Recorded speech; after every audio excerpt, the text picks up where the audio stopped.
Ever had that moment where you realize you become invisible to the person who's supposed to love you the most? That was me. My name is Kate, and after 15 years of marriage, I thought I had it all figured out. But let me tell you, nothing prepares you for the moment when you realize your husband doesn't even see you anymore. It hit me hard on our anniversary. 15 years together, and Mark didn't even remember. No flowers, no card, not even a happy anniversary text. Just another day for him. He came home late, barely looked at me, and mumbled something about a busy day at work before heading upstairs.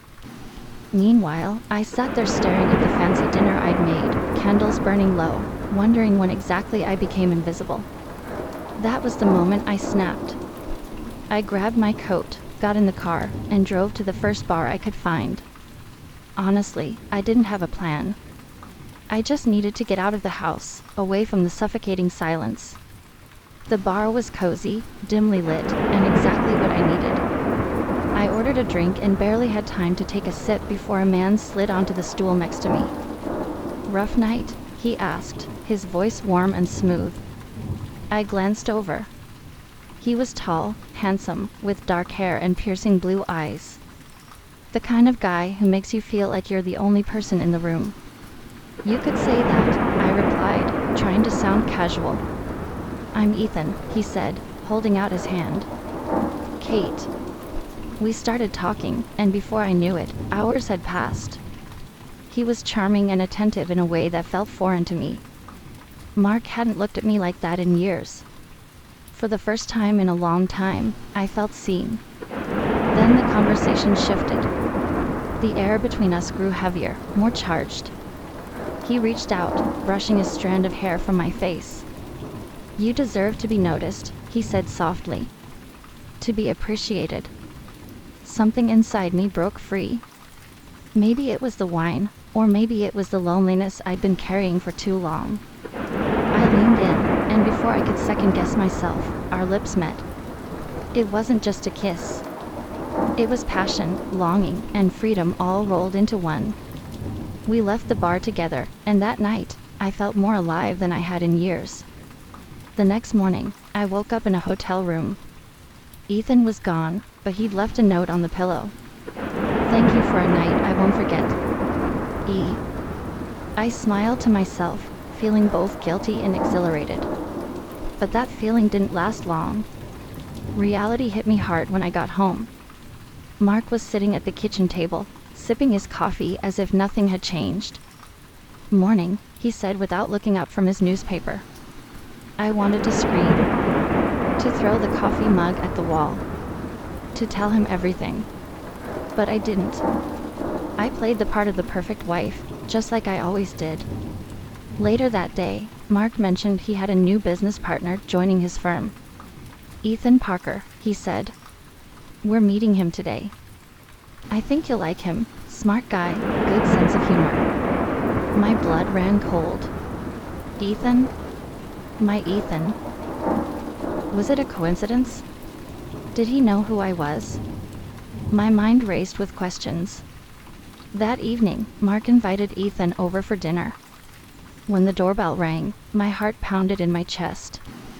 I opened the door, and there he was, standing there with that same charming smile. "Kate," he said, his eyes locking onto mine. "It's nice to see you again." Mark walked over, completely clueless. "You two know each other." Ethan smiled, but there was something darker behind it. We met briefly. Dinner was tense. I could barely eat, my mind spinning. After dessert, Ethan asked if he could speak to me privately. Mark, oblivious as ever, nodded and left us alone in the living room. "What are you doing here?" I hissed, trying to keep my voice steady. Ethan stepped closer, his expression darkening. "I knew exactly who you were that night, Kate." My stomach dropped. "What?" "I've known Mark for years. He screwed me over in a business deal, cost me everything. So, I figured, why not take something from him? Something he values." I stared at him, stunned. "You use me?" His expression softened, just a bit. It started that way. But then I got to know you. And I realized you're not just Mark's wife. You're incredible. Tears stung my eyes. I can't believe this. I'm sorry, he said, and for a moment, I thought he meant it. But you deserve better than him. You deserve to be loved. For days, I couldn't shake what had happened. I avoided Ethan and tried to act normal around Mark. But things weren't normal. They couldn't be. One night, Ethan showed up at my door again. I can't stop thinking about you, he said, stepping closer. I know this started wrong, but it doesn't have to end that way. I wanted to push him away, to tell him to leave. But instead, I stepped aside, letting him in. The truth is, part of me hated him for what he did. But another part couldn't deny the way he made me feel. We continued our affair in secret, meeting in hidden places, stealing moments whenever we could. It was messy and complicated, but it felt real in a way my marriage never did. Then, one night, everything came crashing down. Mark found out. I came home to find him sitting in the dark, holding a photo of me and Ethan. How long? He asked, his voice hollow. I didn't lie. A few months. He laughed bitterly. I guess I had it coming.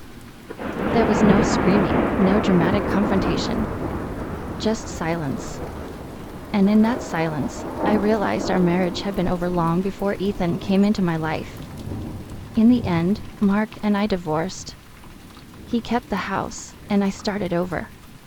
As for Ethan, we tried to make it work, but the truth is, our relationship was built on lies and revenge. It couldn't last.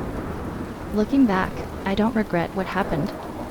It taught me something important. Sometimes, you have to lose yourself to find out who you really are.